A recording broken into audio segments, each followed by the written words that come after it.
The first time I noticed it, I thought I was imagining things.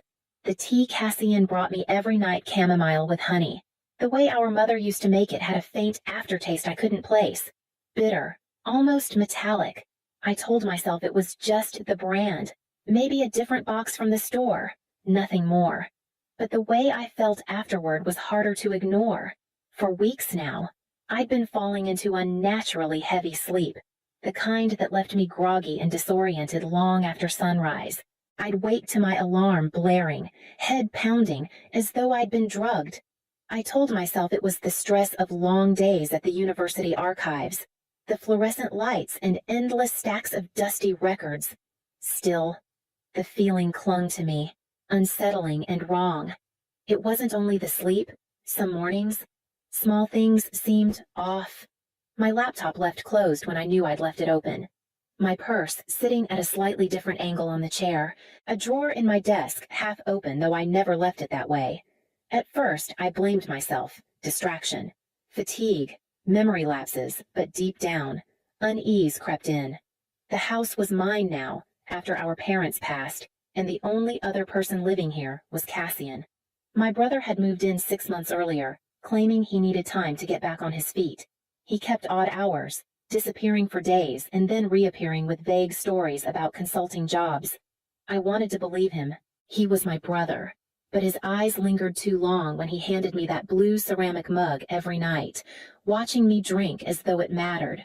The night I pressed the cup to my lips and caught the bitterness again, I couldn't shake it.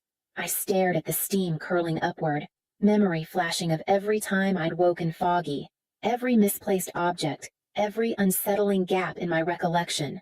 A thought I didn't want to voice took root, heavy and undeniable. Something was in my tea, and as much as I tried to convince myself otherwise, I knew it wasn't an accident.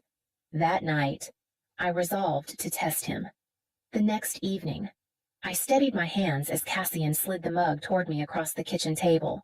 The familiar chamomile scent rose in gentle waves, but the bitterness lingered in my memory, sharp and unwelcome. He leaned against the counter, arms crossed, watching as though the simple act of sipping tea meant everything to him. I lifted the mug and forced a small smile. "Smells good," I said, buying myself time. The liquid touched my lips, but I didn't swallow. I waited until his phone buzzed in the other room and he stepped away, muttering something under his breath. In that brief absence, I poured the contents quickly into the sink and refilled the mug with water from the tap, adding a drop of honey to cover the difference. By the time he returned, I was holding the mug between my palms, as if savoring the warmth. "Almost finished," I told him, tilting the cup to show him the liquid level. His eyes flickered with something I couldn't name: expectation, maybe irritation, but he said nothing. Later, when he suggested we call it a night, I followed our routine as if nothing had changed. I brushed my teeth, changed into pajamas, and slipped into bed, leaving the door slightly ajar. My body pulsed with adrenaline, but I forced my breathing into a steady rhythm, deep and slow. Minutes passed. Then Cassian's footsteps creaked up the stairs. He lingered in the doorway, whispering my name. When I didn't respond, he came closer, bending low. I felt his fingers brush my eyelid, lifting gently, testing for resistance. My heart hammered, but I remained still, satisfied. He straightened and left the room. A moment later, faint voices drifted from below. His tone was low, clipped, almost unrecognizable.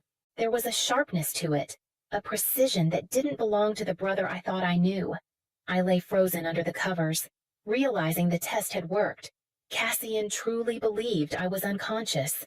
The farmhouse had always carried familiar sounds, the sigh of old beams settling at night, the wind scratching against the siding, but now every creak sharpened my nerves.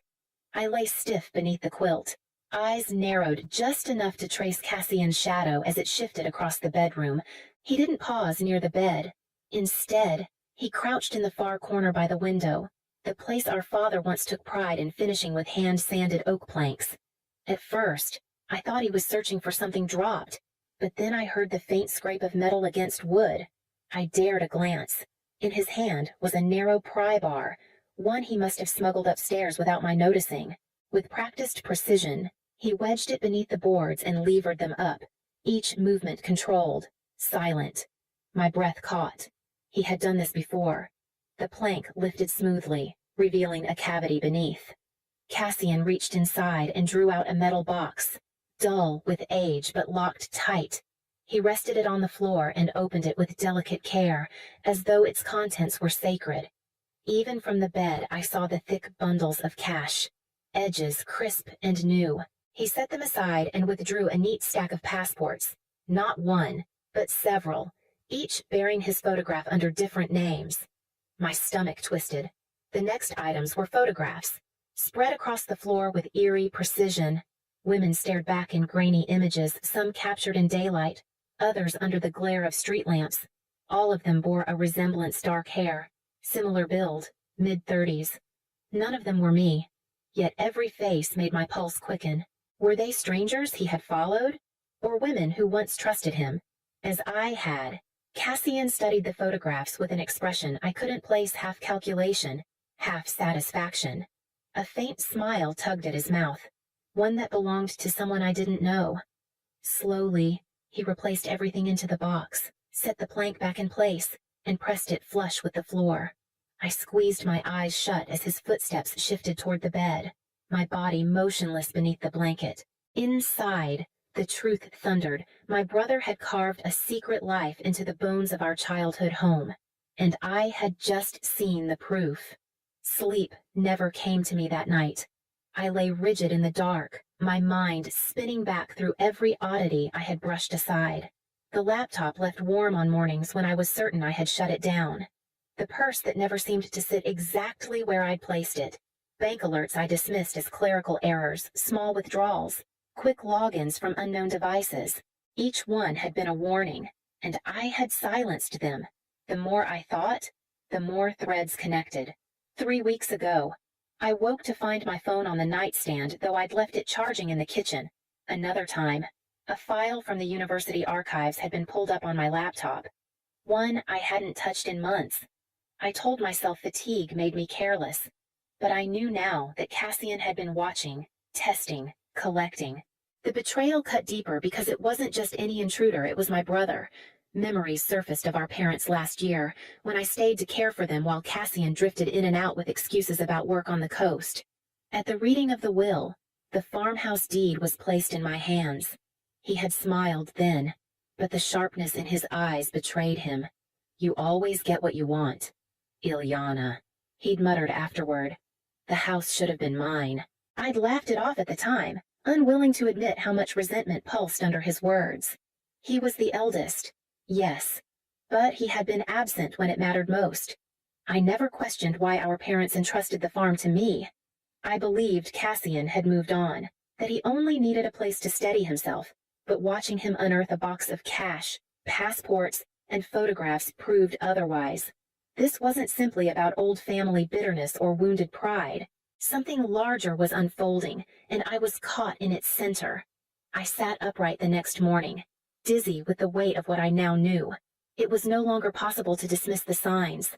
I needed someone outside these walls to hear me, to see what I had seen, before it was too late.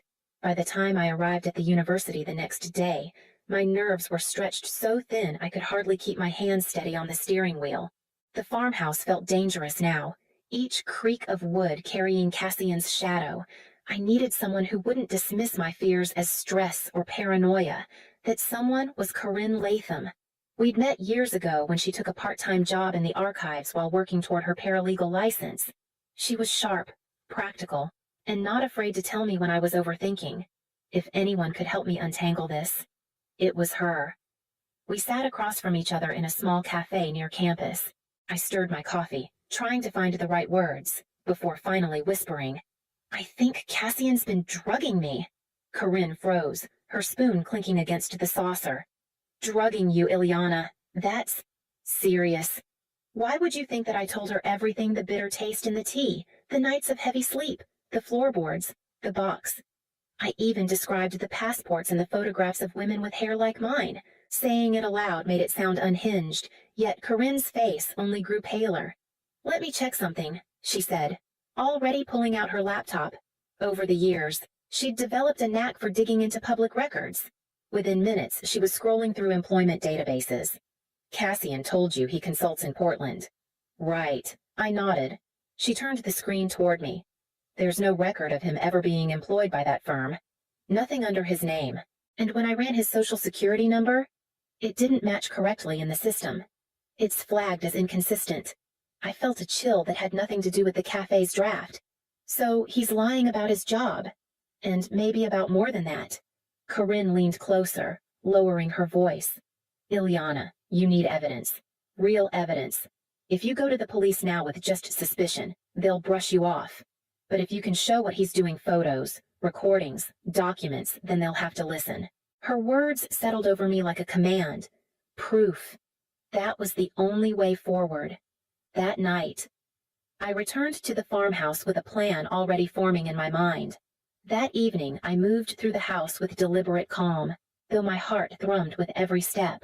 Cassian hummed faintly in the kitchen as he prepared the tea, the same ritual he had perfected for weeks. I excused myself to my room, slipping my phone onto the dresser angled toward the bed. I checked the red recording light twice before forcing myself to breathe evenly. Proof, that was the only word echoing in my mind. When he entered with the blue ceramic mug, I accepted it with a practiced smile. I lifted it to my lips, letting a trace of the liquid touch my tongue before lowering the cup again. The bitterness was still there, undeniable. I murmured that I was tired and set the mug down half empty. He seemed satisfied. I lay in bed, feigning drowsiness until I could no longer hold my eyes open.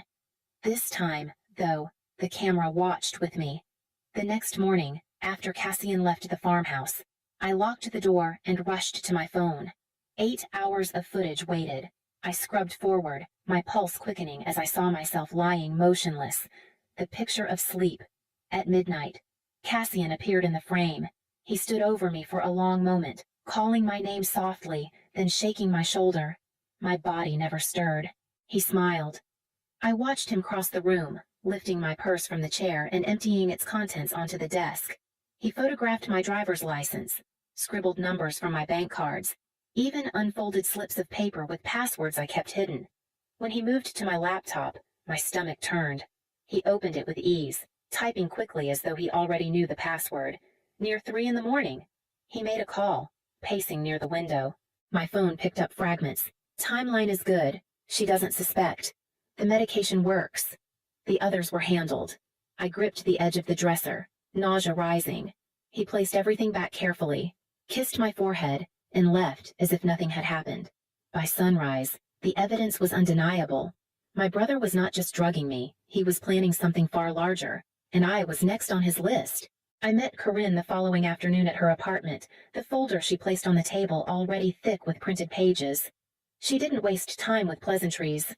Ilyana, you need to see this. Inside were clippings from newspapers and digital records she had traced through public archives.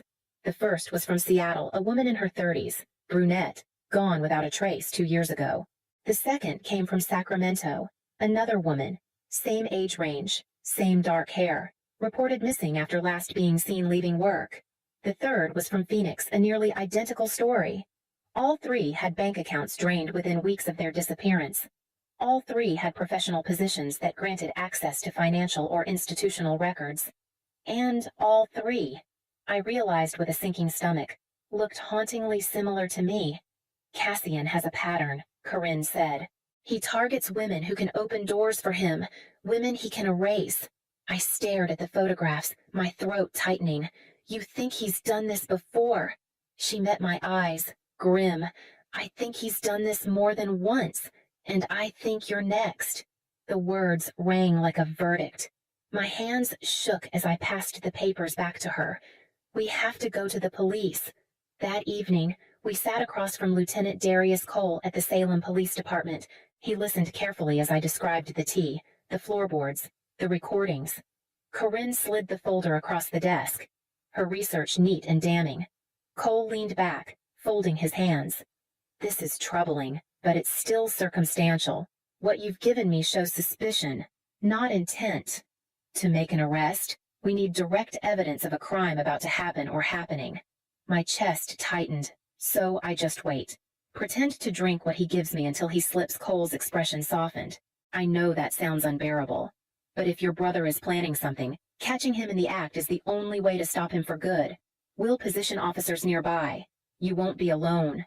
The weight of his words pressed hard on me. Proof meant playing dead a little longer, while Cassian carried out whatever plan he had been crafting in the shadows. That night, as I returned to the farmhouse, the decision was already carved into me. I would lie still until he revealed everything. The farmhouse felt colder than usual that night, though every window was shut. I followed the routine as if nothing had changed. Tea on the table, polite small talk, my feigned drowsiness. Cassian seemed lighter, almost cheerful, like a man nearing the end of a long wait. When I set the mug aside, half empty, he smiled with a satisfaction that chilled me. Upstairs, I lay still in bed, the lamp within reach. My heart counted the minutes as I forced my breath into steady waves. Cassian's footsteps came close to midnight, each one deliberate on the stairs. He paused at my doorway, called my name twice, then stepped inside. I cracked my eyes just enough to see him kneel again by the window. The oak board lifted smoothly, and the metal box emerged. This time, though, he didn't linger over cash or photographs. From beneath the stack of passports, he pulled a small glass vial filled with clear liquid and a syringe wrapped in paper. He held it carefully, almost tenderly, before whispering into the dark. Thursday morning. Ilyana. Just one accident. No one will question it. I bit the inside of my cheek, fighting the urge to gasp. His words were final, rehearsed, already written into his plan. With shaking fingers, I reached for the lamp on my nightstand. 3 quick flicks of the switch. The signal glowed across the room, and before Cassian could react, the front door burst open downstairs. Boots thundered against wood, shouts filled the air. Cassian Mercer Police! Cassian spun toward me, the vial still in his hand. Rage twisted his face, and his voice broke into a roar. The land, the name, it should have been mine. He lunged, eyes wild, but the officers surged in through the bedroom door. Lieutenant Cole struck first, knocking Cassian off balance, while 2 others pulled him to the ground. The syringe skittered under the bed as handcuffs snapped closed, pinned against the floor. Cassian glared at me with a venom I'd never seen. This isn't over. I pulled the blanket tighter around me, knowing the night had changed everything. The weeks that followed blurred into interviews, court filings, and endless hours of recounting the same nightmare. Detectives uncovered more than I ever wanted to know. Cassian had been tied to accounts in multiple states, each linked to women who had vanished under eerily similar circumstances. Seattle, Sacramento, Phoenix. The same faces Corinne had shown me now carried the weight of proof. My brother hadn't just resented me. He had been living as a predator, moving from one identity to the next. At the farmhouse, silence returned after the chaos. The floorboards near the window were replaced, the cavity sealed for good. I couldn't bear to look at the scarred wood, so I planted a young magnolia tree in the yard where sunlight touched most of the day. Its roots would grow where deception once hid, a reminder that something living and honest could rise from the hollow he left behind. Neighbors whispered when they passed, some offering sympathy, others curiosity. I learned to meet their eyes steadily, even when shame tugged at me for not seeing sooner. Corinne reminded me it wasn't weakness to trust it was human. And standing before a community forum months later, telling my story aloud, I realized she was right. The farmhouse felt different once my voice was no longer silenced by fear. Its walls no longer echoed with suspicion. I chose to open its doors, hosting small gatherings, teaching students from the university about local history, even letting them see the magnolia in bloom. Cassian's trial stretched on, each revelation darker than the last, until the verdict was read and his sentence sealed. But my life no longer revolved around what he had taken. It revolved around what I had reclaimed. In the end, what's more dangerous, the stranger outside, or the sibling you thought you knew inside your home?